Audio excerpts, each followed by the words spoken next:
Hello, my name is Donna McCallum and I am your fairy godmother, and we are still talking flow experiment. If you haven't watched the previous 3 videos, go and watch them. You'll get a gist of what our flow experiment is all about. And today I am sharing with you more about flow. What is flow? What is it actually?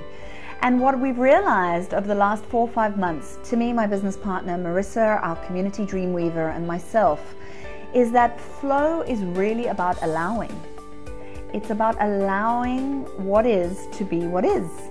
It's allowing this to be this and coming to meet it as you are right here and right now. In our last video, we talked about what we realize is that results in flow are not up to you.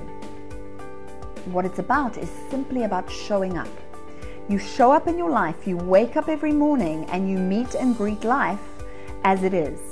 And then you move from your place of your deepest desire. Now, if you're not moved to move, then you don't get out of bed. Like, that's how simple it is. You see, the reality is most people think that they're going to spend all day in bed, right? Like, if you had the choice, you'd probably spend all day in bed. But the reality is that as human beings, we're dynamic. And we want to move. And we want to expand. Expansion is what we do. We evolve as human beings. We're always in a quest to grow and expand. And because of that, because that's our natural flow, that's what happens. So for the first day on a flow experiment, you might be tempted to stay in bed all day. Sure, that's probably because you're so tired from all that pushing and forcing and struggling and effort that you've been doing for the last 10, 15, 20 years. One of the things that has happened to me in this flow experiment is that I've given myself real permission to really, truly do what I want and live my dreams.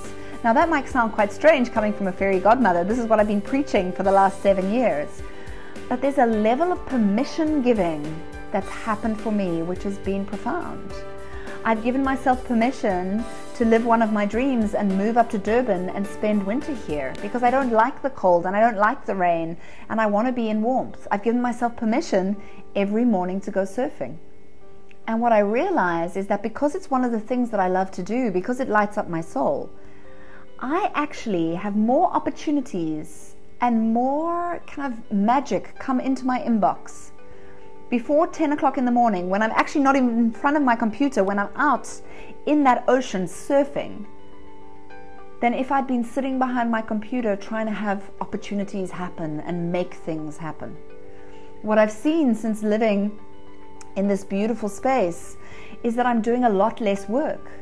And my mind can't understand it. I'm doing a lot less work, and yet the results that are being produced are way above anything that's being produced before.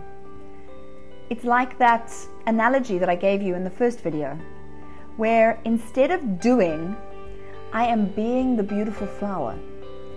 And just in being in my beingness, the fragrance that's radiated off is attracting the bees. And so what I've realized the biggest thing about flow is it's about coming from a place of being rather than from a place of doing. And when you can be who you truly are authentically in the world, life becomes unbelievable. Next week, we're going to do the last week of some insights about flow. See you then.